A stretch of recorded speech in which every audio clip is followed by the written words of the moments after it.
Ascent Audio, a division of Recorded Books, presents BreakProof.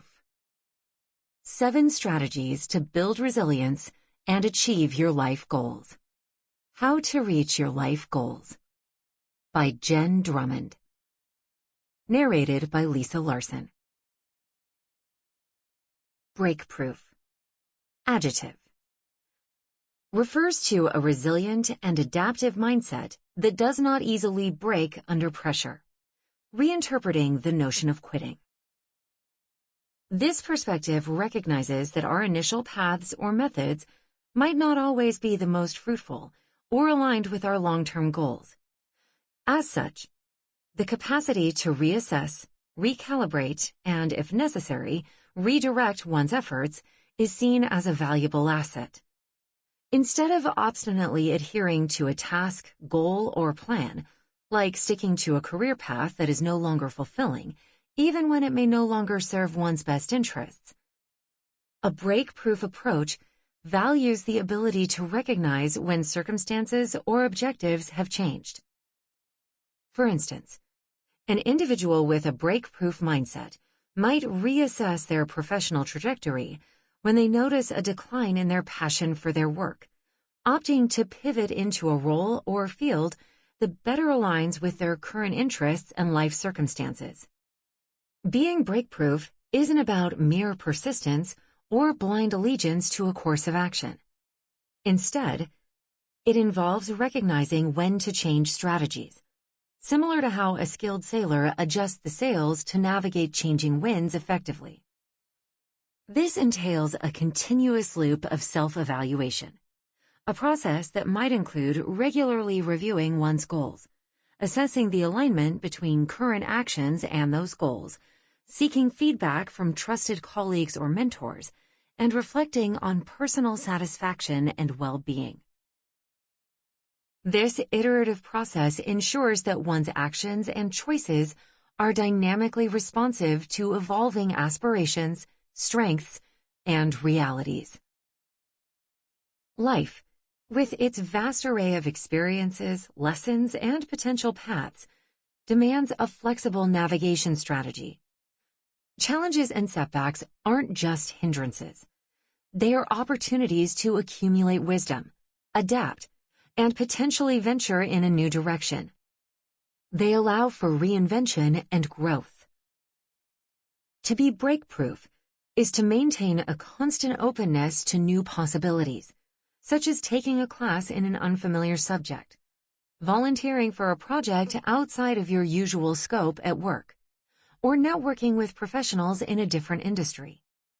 This openness involves actively seeking opportunities for growth and being willing to step outside one's comfort zone.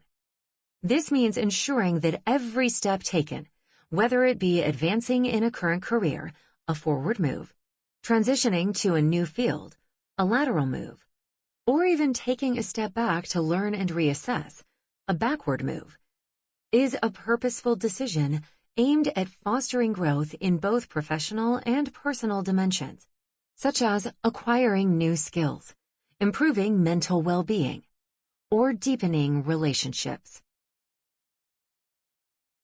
Introduction. LAX was no place to have a breakdown. Bustling crowds, constant motion, and an atmosphere of anxiety exuding from practically everyone racing to their gates. Not exactly a safe place to find some refuge and reflect on one of the biggest disasters of my life.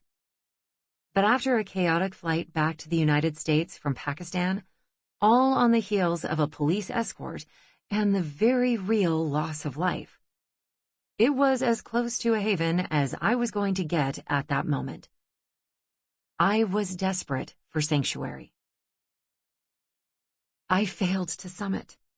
I just can't face my kids right now, I admitted over the phone to Karen, a 33-year friend and our family's caregiver and house manager for over a decade.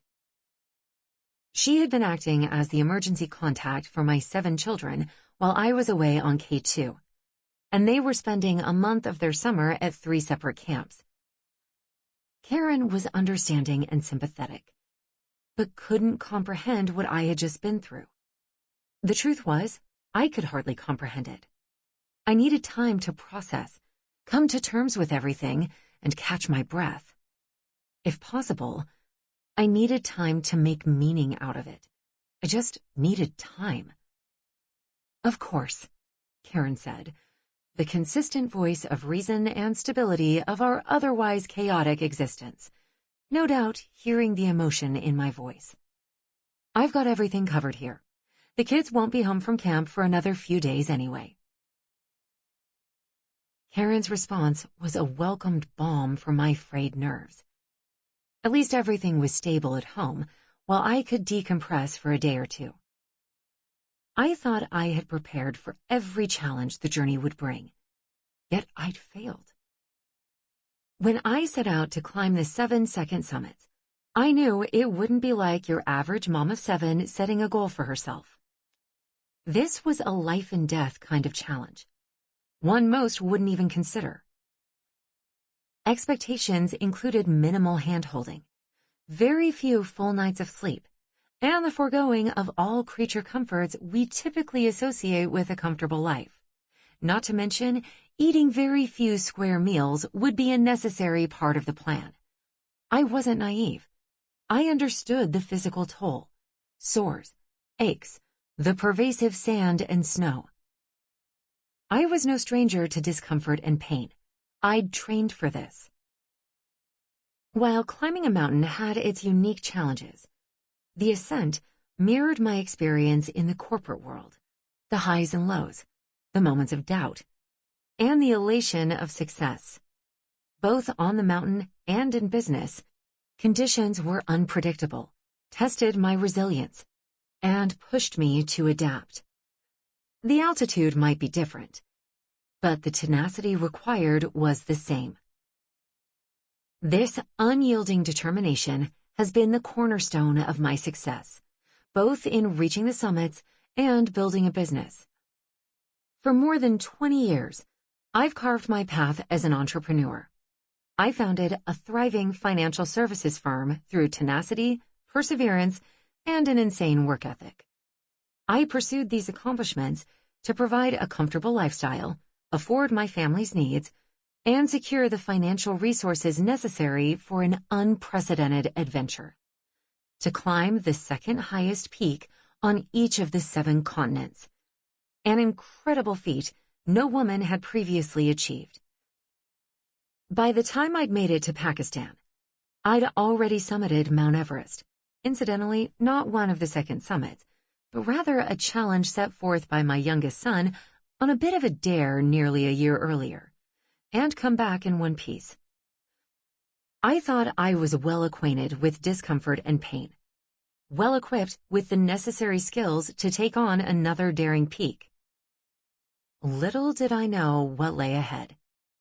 K2 had its own set of unparalleled challenges.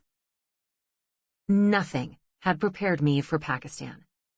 I wasn't steeled against watching fellow climbers lose fingers to frostbite, enduring avalanches as frequent as wind gusts, or navigating the moral dilemma of mistrusting some of my porters, the very individuals tasked with guiding me safely to the summit. I especially never thought I'd be in a situation where I'd be burying a trusted friend who'd come to my aid in a previous climb, but whose life was taken in an avalanche. Still, all of the hardship was supposed to be worthwhile. All the sacrifices, the back-breaking climbs, and the deceptively treacherous trails were supposed to culminate in the clear, exhilarating view from a mountain's peak. Though we don't climb for the view. We climb to prove we are alive and capable of overcoming. The will of the human spirit has no adversary. But I didn't summit. I'd failed. I'd lost. I'd quit. I felt on the brink of breaking. I knew I was being a little hard on myself. Success is not the same as summiting. After all, who we are as people is more important than what we achieve. And I wasn't the kind who just gave up, especially after all the work and sacrifice to get to that point. This expedition had thrown more than enough grief our way, and the team elected to turn around for all the right reasons. But despite the decision having been a collective one, I still battled with that malicious little voice in the back of my head saying, "You quit. And as a result, you didn't summit the second highest peak in Asia." The weight of the situation was overwhelming. Of course, K2 was more than just a mountain to me. It symbolized a mother wrestling with her dreams, a public figure facing her critics, and a human standing up to intense fear. It was also a test of the principles that had brought me success as a self-made entrepreneur. My mountain climbing quest was all of that and more. And I had quit. No wonder it hit me so hard. But then, I had a real-time epiphany. Maybe I didn't quit. Maybe I merely stopped, paused.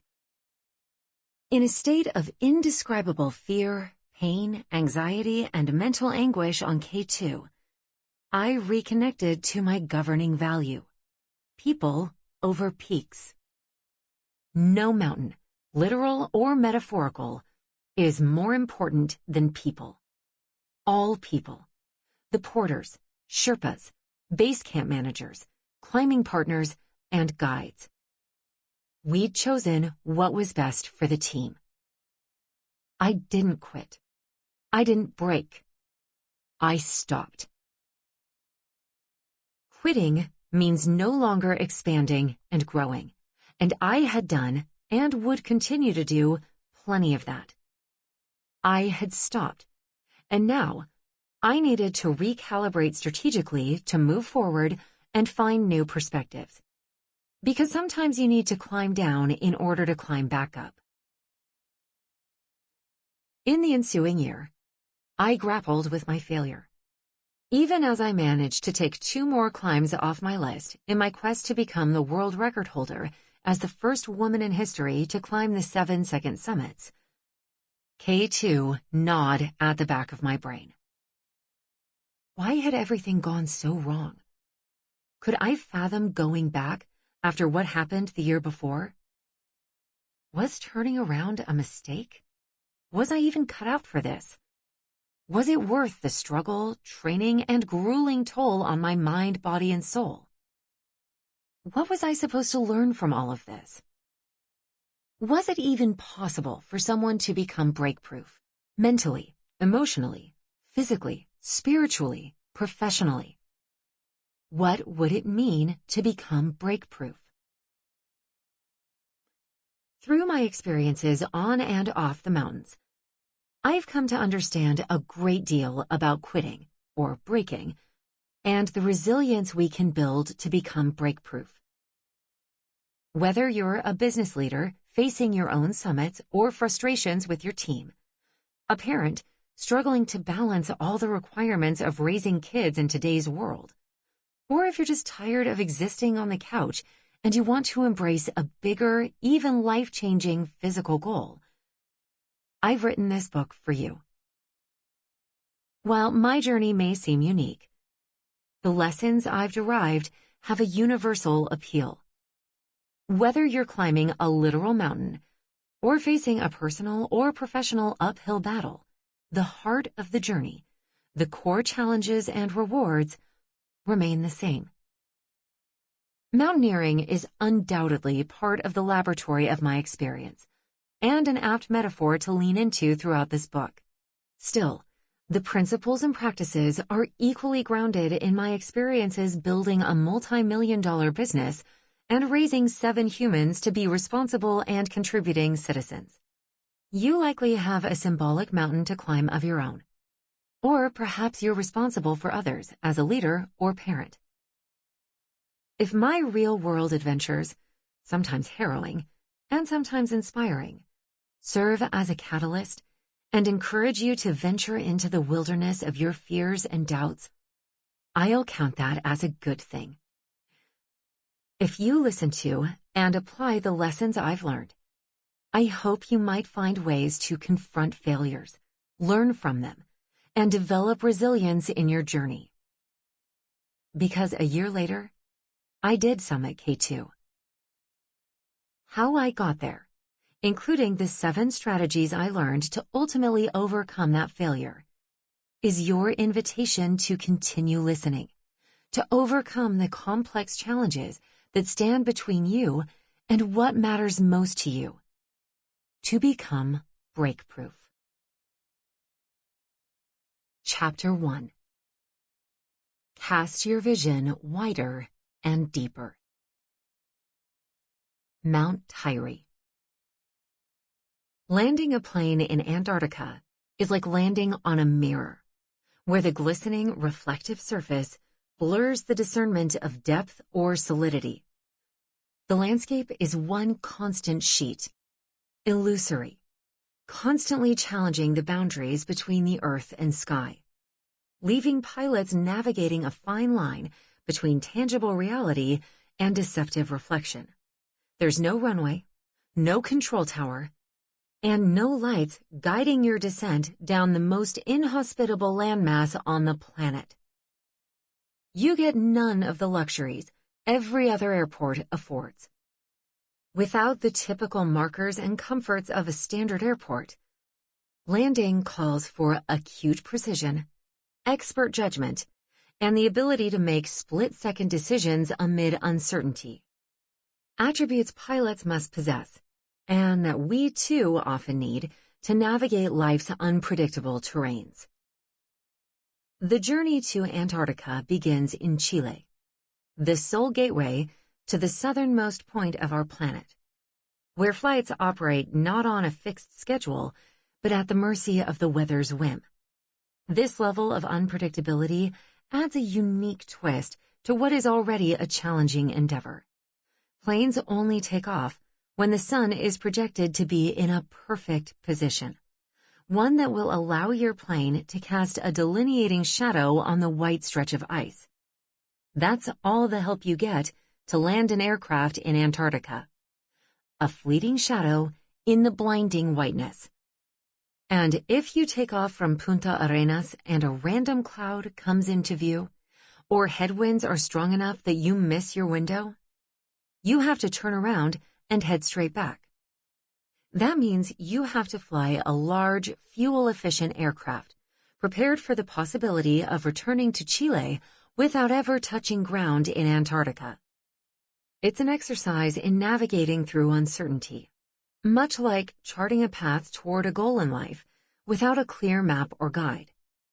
It's challenging, demands precision, and sometimes feels nearly impossible. It's a daring gamble against nature that requires nerves of steel and unwavering trust in one's skills and equipment. I'm getting a little ahead of myself. Before I delved into the arduous journey of landing a plane in Antarctica, I should have introduced you to the reason for this journey. My Antarctic adversary, Mount Tyree. At a height of 4,852 meters, 15,919 feet, Mount Tyree sits just a hair below the highest peak in Antarctica, Mount Vinson, at 4,892 meters, 16,050 feet. To prepare for Mount Tyree, we summited Mount Vinson first and made our way to Mount Tyree a week later. While these two peaks are only 130 feet apart, making them almost indistinguishable in height, they differ significantly in difficulty, not just because of less climbing, but because of Mount Tyree's mostly unexplored terrain. That's the kind of backward thing about second summits. Most people hear the 7 second summits and wonder why anyone would stop at the second highest peak in each continent. What, you can't hack the highest summit? Must not have been good enough to climb the tallest mountains. Listen, climbing a mountain is hard. Climbing any mountain is hard. What makes any climb easier is when someone has gone before you. Climbing the 7 summits, the tallest mountain on each of the 7 continents, is no easy feat, and it's many mountaineers' dream. Who hasn't wanted to climb Mount Everest or Mount Kilimanjaro? In total, depending on whom you ask, about 500 people have climbed all 7 summits, and the number grows every year. Because of the commercial appeal of these mountains, tourism, branding, and climbing guides have sprung up left and right around these pursuits. The base camps are what some might call glamping. Fresh meals and more pack animals than a petting zoo. Depending on their topography, some of the 7 summits are more difficult than others. For example, Mount Everest would be an almost impossible feat if it weren't for the commercialization. However, since it's been commercialized, it has been a much more straightforward and attainable feat. In many ways, climbing the 7 second summits is much harder than the 7 summits, given the added challenges of fewer amenities and resources and the less trodden paths that come with pursuing these less commercialized peaks. The commercial difference between the highest and second highest peaks could be compared to the money spent on the major leagues and junior leagues of sports teams in the United States. Because commercialization is much lower for these mountains, there's far less help provided. To put things into perspective, Mount Vinson, the tallest mountain in Antarctica, is attempted by approximately 150 to 200 people per season. Mount Tyree gets 1 team of 5 people per season, and that's it. Aside from me, only 1 person on record has completed the 7 second summits. The appeal of the highest peaks casts a shadow over their lesser counterparts, but this does not diminish their challenge or the allure they hold for some climbers. I was drawn to a path that far fewer have traveled. In these lesser-known, formidable climbs, I found my vision stretching wider, encompassing a broader view of the world's grand peaks, and deeper into the soul of why we climb. The 7 second summits whispered to my spirit of exploration. They aren't just the second best. Their mystery is part of their allure, their untouched majesty beckoning and daunting. Looking out for the next climbers. Mount Vinson has multiple teams attempting to summit it each season. It has an established base camp, staffed with a chef and extra guides in the event of an emergency. The first group to ascend will set the path for that year and secure ropes in the dangerous sections for others to follow. Every few days, new teams come to climb. Teams that have completed their quest are picked up, and base camp is replenished with supplies. Despite the established routine and support at Mount Vinson, climbing this mountain was still a substantial undertaking.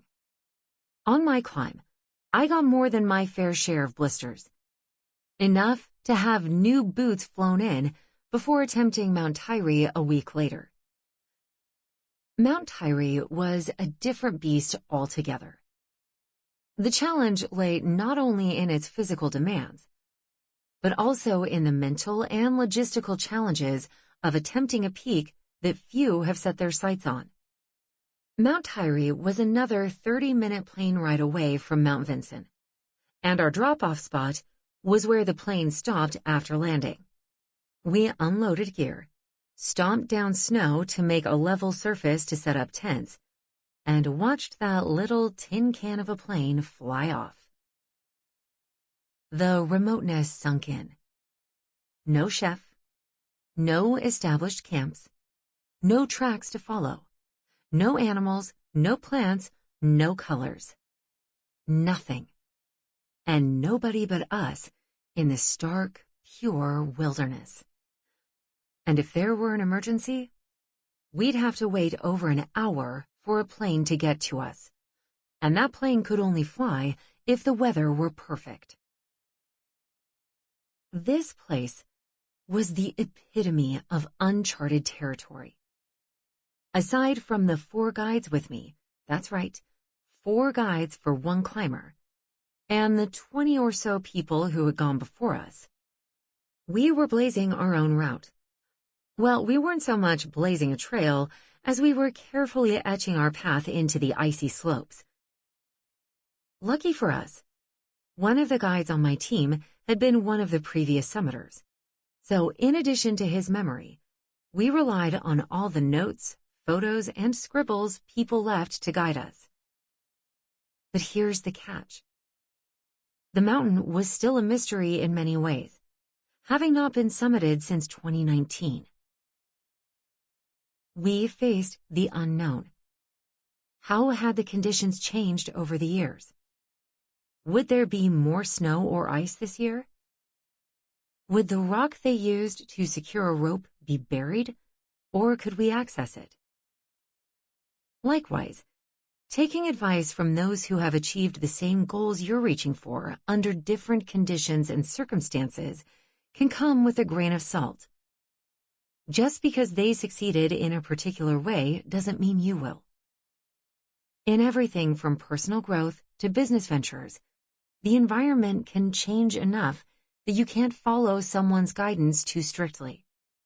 At times like those, relying solely on others might prove detrimental. Instead, it's essential to adapt and use your best judgment. But any advice is better than no advice. We took it graciously and planned to pass it on. Combining more notes from more expeditions solidifies the accuracy for the next group.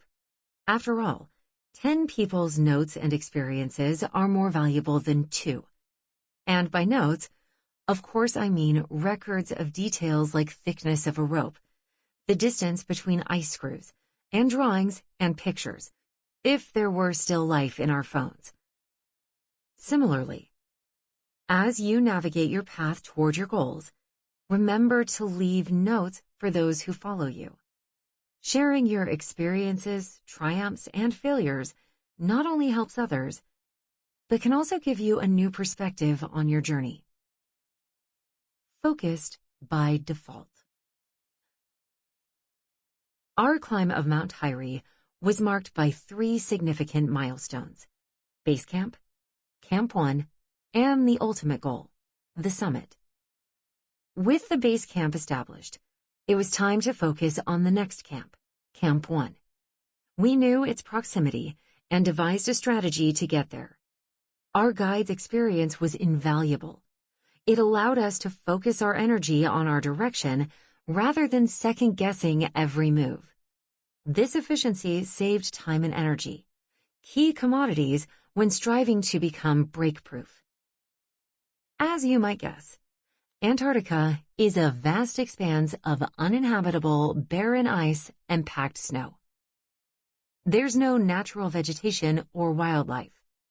Sounds come from you or the wind, and colors are limited to that of the blue sky, yellow sun, black rock, and white snow. The simplicity of this setting can be both a boon and a curse. Without a doubt, the mountains of Antarctica come with the fewest distractions. Even in camp, there are few chores, except managing your gear and melting water. The almost complete absence of distractions allows all our efforts to be channeled toward this one goal. Becoming break-proof, developing the resilience and determination to see a challenge through to the end, is easier when fewer distractions pull our focus away. When you can focus wholeheartedly on the task at hand, you spend all your energy problem-solving and strategizing, which is beneficial both on mountains and in our everyday pursuits in life. The challenge lies in maintaining that singular focus without getting overwhelmed. The sheer emptiness of the place, both expected and surprising, can weigh on one's psyche. Mount Hyrie presents a formidable ascent. Its slopes rise sharply with an average incline of around 60%, akin to scaling a near-vertical wall. It's a beast of a challenge. That means Sample complete. Ready to continue?